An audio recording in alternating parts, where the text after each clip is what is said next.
భారత మాజీ ఉప ప్రధాని బాబు జగజీవన్ రామ్ గారు.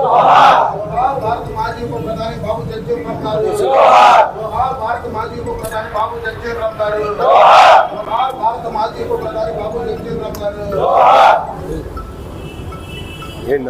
జోహార్ బాబు జగజీవన్ రామ్ గారు.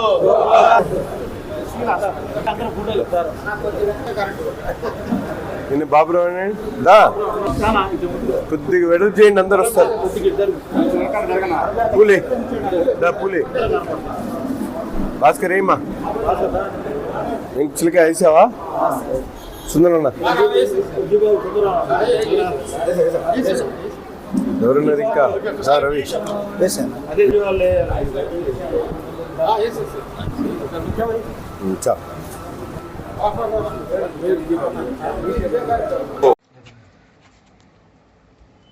స్వతంత్రోద్యమ నాయకులు, భారతదేశ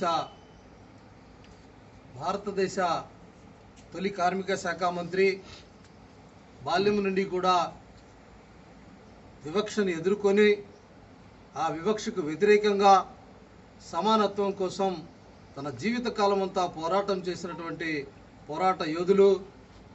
మరి భారతదేశం మొత్తం బాబూజీ అని ప్రేమగా పిలుచుకునే బాబు జగజీవన్ రామ్ గారు. మరి ఆయన 27 ఏళ్ల చిన్న వయసులోనే బీహార్లోని చంపారణ్ నుండి శాసన మండలికి ఎన్నికై ఆనాటి నుంచి ఆయన మరణించే వరకు అంటే 1988 వరకు కూడా ఆయన పార్లమెంటరీగా కొనసాగుతూనే ఉన్నారు. ఆయన ఈ దేశంలో వ్యవసాయ, కార్మిక, రక్షణ, రైల్వే, పౌర సరఫరాల, తంతి తపాలా వంటి ఎన్నో మంత్రివర్గాల్లో శాఖల్లో నిర్వహించి ఆయన దేశం కరువులో ఉన్నప్పుడు వ్యవసాయ మంత్రిగా హరిత విప్లవం దిశగా నడిపించి మరి ఎంతో గొప్ప కృషి చేశారు. అలానే రక్షణ శాఖ మంత్రిగా ఆయన పాకిస్తాన్ నుండి బంగ్లాదేశ్ని వేరు చేశారు. రక్షణ రంగాన్ని పటిష్టపరిచి భారతదేశ శౌర్య పరాక్రమాలు ఆయన ప్రపంచానికి చాటి చెప్పారు. మరి అలాంటి మహనీయుడు మరి ఆయన పందాన్ని పుణికిపుచ్చుకొని ఈ రోజున రాష్ట్రంలోని కూటమి ప్రభుత్వం కూడా ఆయన మార్గాలకు అనుసరణీయంగా ఈ రోజున దళిత బహుజన వర్గాలకు పెద్దపీట వేస్తూ మరి రాజకీయంగా, ఆర్థిక, సామాజిక ప్రయోజనాలకు మరి వారి వర్గాలకు ఒక సమున్నతమైన పాత్రను కల్పిస్తున్నారు.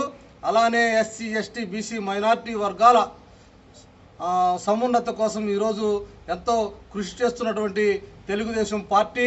అలానే ఈ రోజున బాపట్ల పార్లమెంట్ సభ్యులుగా మరి బాపట్ల పార్లమెంట్లో ఉన్న సమస్యల్ని ఆయన వివరిస్తూ ఈరోజు పార్లమెంట్ ప్యానెల్ స్పీకర్గా కూడా బాపట్లకు పనిచేయడం మరి ఎంతో గర్వకారణం. అలాంటి నాయకుడి సైన్యంలో మేము ఉంటూ ఈ రోజున బాపట్ల ఎంపీ కార్యాలయం నుంచి బాబు జగజీవన్ రామ్ గారికి ఘనమైన నివాళి అర్పిస్తున్నాం. జోహార్ బాబూజీ. భారత మాజీ ఉప ప్రధాని బాబు జగజీవన్ రామ్ గారు. భారత మాజీ ఉప ప్రధాని బాబు జగజీవన్ రామ్ గారు. భారత మాజీ ఉప ప్రధాని బాబు జగజీవన్ రామ్ గారు. భారత మాజీ ఉప ప్రధాని బాబు జగజీవన్ రామ్ గారు. జోహార్ బాబు జగజీవన్ రామ్ గారు.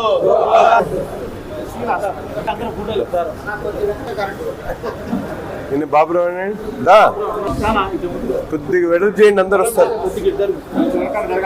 పూలే దా పూలే భాస్కర్ ఏమా చిలిక వేసావా సుందరన్న? ఎవరున్నారు ఇంకా? రవి